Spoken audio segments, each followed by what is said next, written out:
The fear over Zika hitting our tourism industry pretty hard this Labor Day weekend. Businesses in Miami Beach reported Zika worries took a toll on their bottom line. With 6 new non-travel related cases in Miami Beach just confirmed, county leaders are reversing their decision to ban aerial spraying in the popular tourist area. County leaders once blamed too many people in too many tall buildings, said that would keep them from spraying from the air. But the Miami Herald's reporting starting Thursday, a plane will spray over the ocean and rely on winds to hopefully move that aerial spraying and pesticide into the barrier island. But as concerns over the virus grow here in Florida, the same can't necessarily be said for those in our nation's capital.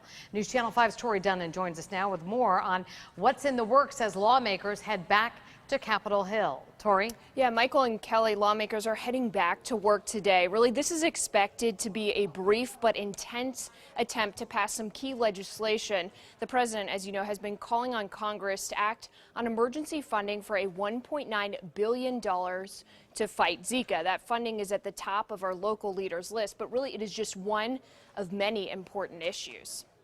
Everyone's watching. Everyone expects Congress to be able to focus on a problem and to address it. And that's what we ought to be doing. I do not believe a mosquito knows what party you are when they go to bite. And so, to me, this absolutely should not be a partisan issue.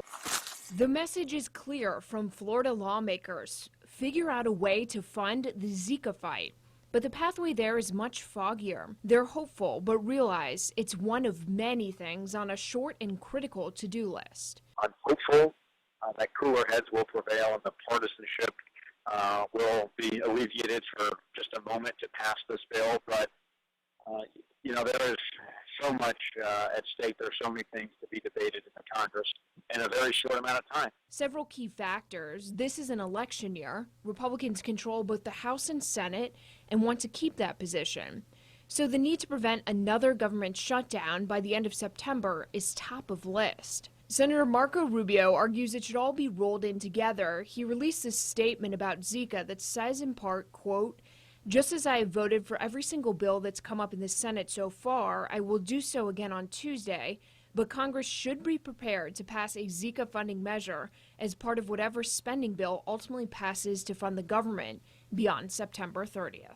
So you might remember that partisan politics ended the last attempt to pass a Zika funding measure. Republicans wanted to restrict how Planned Parenthood could spend federal dollars, and the Democrats would not go along with that. That really remains a huge hurdle as Congress starts to get together this week. So far, a vote on the Zika funding has not been scheduled, and some local lawmakers tell me that that is what they're going to push for as soon as they get to Washington, D.C.